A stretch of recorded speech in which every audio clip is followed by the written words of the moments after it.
Jean sans peur. Tout en haut de la colline d'Oliergue se dressait un sombre château. On racontait que la bête s'y était installée depuis bien des années.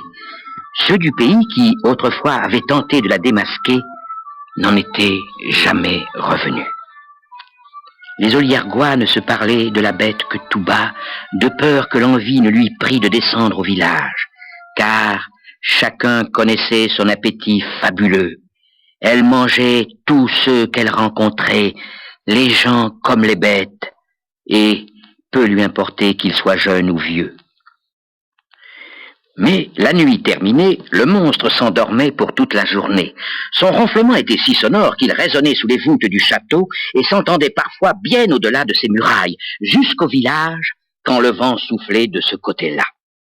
Un jour, par la grande-rue, arriva un certain Jean qui venait de Courpierre. Il disait s'appeler Jean sans peur et répétait à ceux qui voulaient l'entendre, et même à ceux qui ne l'écoutaient pas, « C'est moi, Jean sans peur, rien ne me fait peur, je n'ai jamais eu peur, jamais je n'aurai peur, je voudrais bien savoir qui pourra me faire peur. » En voilà un fameux vantard, se dirent les gens du village. Ce n'est pas tout de le crier sur les toits, encore faut-il nous montrer qu'il n'a peur de rien. Mais le forgeron, qui était le plus sage et le plus savant des habitants du village, l'interrompit. Toi, Jean, tu fais le fier comme un artaban.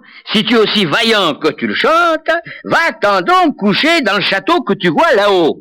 La bête t'y attend. Si tu n'as pas peur de rien, délivre-nous d'elle. Alors, nous t'appellerons Jean sans peur. Or, ce Jean-là n'était pas tombé de la dernière pluie. Non seulement il était aussi vaillant qu'il le disait, mais il était rusé comme le renard, résolu comme une horloge et plein de bonne volonté. « Coucher dans ce château ne me fait pas peur, répondit-il au forgeron. Ce soir, j'y serai. » Dès que la nuit commença de tomber, tous les Oliergois virent Jean monter sur la colline vers le sombre château dressé sur son rocher. Et qu'avait-il emporté, Jean, pour se défendre de la bête ? Un grand coutelas, un sabre, une trique, un gourdin, une corde? Non, rien. Jean allait comme on va en promenade ou voir un ami. Il n'emportait avec lui qu'un sac de noix, de bonnes noix du pays bien choisies. Mais que peut-on faire avec un sac de noix quand on est destiné à être dévoré? Les Oliergois se le demandaient. Ils pensèrent un moment à ce malheureux Jean qu'ils n'allaient plus revoir, puis rentrèrent chez eux mettre la soupe sur le feu. Jean continua de monter tranquillement. Il se trouva bientôt devant la grande porte du château. Il n'eut qu'à la pousser. La bête ne craignait personne, ni homme ni bête, pas besoin de tirer les verrous. Après la porte d'entrée, un long couloir voûté. Jean continua d'avancer. La bête ne se montrait pas. Jean continua tout droit, entra dans une salle. Il y avait un bon feu, une table avec un banc de chaque côté, mais de bête pas plus que de marmite dans la cheminée. Jean posa son sac de noix, s'assit le dos au feu et, tout bonnement, se cassa une noix en attendant ce qui allait arriver. Mais alors, était-ce le bruit de la noix cassée qui avait réveillé la bête, ou était-ce l'heure de son lever? Bradabababroum! Le monstre se mit à grogner et à remuer. Bradabababroum! Au-dessus de la tête de Jean, et bradabababroum! Le monstre se mit à descendre. Bradabababroum! Les marches de l'escalier.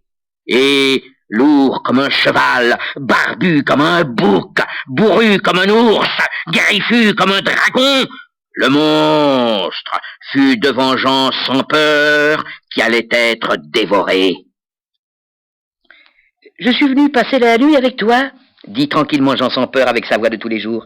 « Tu as bien fait de venir, » dit la bête, « car je vais te dévorer. » « Oh, mais ça ne presse pas, » dit Jean sans peur doucement. « Je serai bien meilleur à manger quand j'aurai pris un petit air de feu et quand je me serai rempli le ventre. » Et il fit craquer entre ses dents une coquille de noix. « Qu'est-ce que tu manges là ?» demanda la bête. « Je mange des noix, dit Jean. C'est bon. Tiens, essaye. » Et Jean apprit à la bête à casser des noix et à les manger. Pour les casser, la bête avait bien ce qu'il fallait comme dents, mais pour les débarrasser des coquilles, la bête n'était pas très adroite avec ses énormes pattes. Et heureusement, car il ne fallait pas que le sac se vide trop tôt. S'il durait jusqu'au matin, Jean aurait la vie sauve, car la bête perdait toute sa puissance avec le jour et n'était alors pas plus méchante qu'une souris. Pour faire durer le sac jusqu'à l'aube, Jean faisait semblant de manger des noix. « C'est bon, » disait la bête de temps en temps. Et quand le matin arriva, la bête n'avait plus faim et ronflait déjà.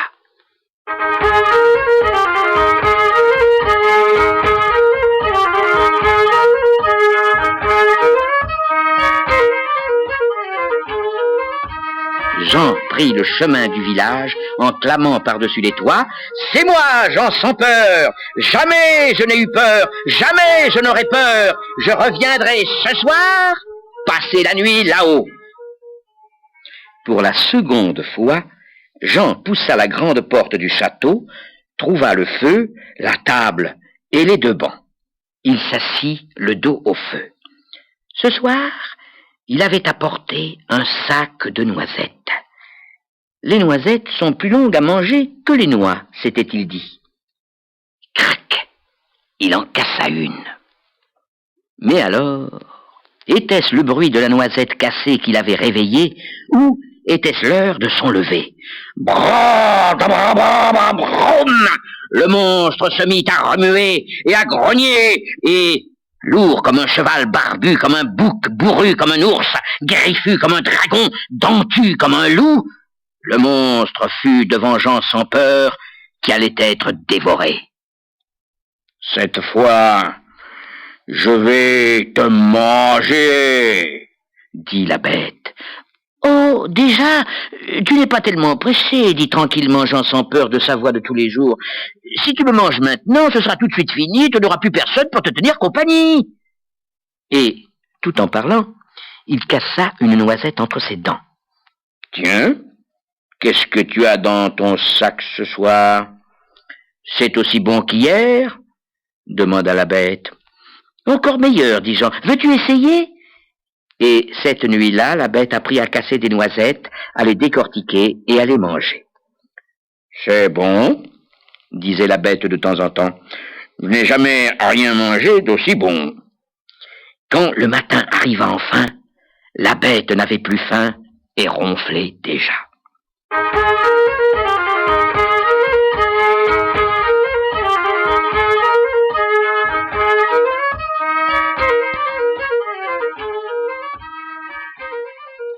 Jean, fier comme un Saint-Georges, descendit au village en clamant encore plus fort par-dessus les toits « C'est moi, Jean sans peur, jamais je n'ai eu peur, jamais je n'aurai peur. Je reviendrai ce soir passer la nuit au château. » Ce soir-là, Jean avait rempli son sac de faine. Ce sont les fruits des hêtres bien plus difficiles à décortiquer que les noix ou les noisettes. Jean avait cru bien faire. Pour la troisième fois, il poussa la grande porte du château, retrouva le feu, la table et les deux bancs. Personne. Jean s'assit le dos au feu et, crac, cassa une faine entre ses dents. Et, lourd comme un cheval, barbu comme un bouc, bourru comme un ours, griffu comme un dragon, dentu comme un loup, laid comme le diable, le monstre fut devant Jean sans peur pour le dévorer. « Je t'ai fait attendre pour que tu sois meilleur, » rugit la bête. « Mais ce soir, je vais te manger. »« Oh, bon, tu as bien l'air pressé. Laisse-moi passer un peu de veillée avec toi pour commencer, » lui répondit tranquillement Jean avec sa voix de tous les jours. Et, tout en parlant, il remuait une faine dans sa bouche. « Tiens, qu'est-ce que tu as donc dans ton sac ce soir ?» demanda la bête. quelque chose de bien bon, encore meilleur qu'hier et avant-hier. Je vais t'en faire goûter si tu veux. » Et patiemment, Jean apprit à la bête à manger des faines. Mais les faines, c'est petit. Ça vous échappe des doigts, surtout quand on est une énorme bête avec d'énormes pattes. La bête commença à s'énerver et se mit à grogner et à avaler les faines comme ça, avec l'écorce et la peau, 10 par 10, 20 par 20. Jean comprit que les faines seraient finies bien avant le jour. « Il n'y a plus de faines, je vais te manger !» rugit la bête. « Oh là là, te voilà bien pressé tout à coup. La nuit est loin d'être finie. Amusons-nous un peu, » dit Jean sans peur avec sa voix de tous les jours. « Je vais t'apprendre un jeu. Tu ne t'ennuieras pas et moi, je pourrai rire avant de mourir. Tiens, jouons à Tucuberce. » « Et comment joue-t-on à Tucuberce ?»« Facile, dit Jean. Tu as vu ce clou au plafond? Nous allons y passer une corde et à tour de rôle, nous nous balancerons. Nous allons rire comme des bossus et cela va te mettre en appétit. »« Balance-moi d'abord, dit la bête. Je te balancerai après si je suis content de toi. » Jean attacha le monstre comme il fallait, solidement, par ses 4 pattes. C'était une bête lourde et puissante, mais sans cervelle, tandis que Jean, lui, était futé. « Serre, lui recommandait la bête, que je n'aille pas tomber du plafond et me rompre les chines. »« Allons, dit Jean, la partie de Tucuberce commence. 1, 2, 3, je te balance !» Et bien tranquillement, bien doucement, il commença à bercer la bête comme si c'était un enfant. « Mais vas-y, mais vas-y donc !» lui dit la bête ravie. Alors, Jean poussa un peu plus fort, encore un peu plus fort. La bête riait, tant qu'elle pouvait. « Ce n'est pas encore assez! Je suis pas une poule mouillée !» réclamait la bête en riant toujours. Jean, lui, faisait semblant de s'amuser. Il poussa plus vite, il poussa des 2 bras, des genoux, des 2 pieds, des mains, de tout son corps. Poussa à se couvrir de sueur. Et la bête allait et venait comme un énorme paquet, sans plus pouvoir rien dire, et sans savoir si elle devait rire. Le monstre se cognait contre les murailles, boum, boum, boum, avec un bruit épouvantable. Vint un moment où la bête ne riait plus, ne grognait plus, ne demandait plus à être balancée, ne demandait plus rien. Elle était assommée. Jean laissa la bête au bout de sa corde et descendit au village. Le forgeron ouvrait sa forge quand Jean entra dans la grande rue, chantant à tue-tête, et par-dessus les toits, « C'est moi, Jean sans peur! Appelez-moi Jean sans peur! La bête est morte au bout d'une corde! Jamais je n'ai eu peur! Jamais je n'aurai peur!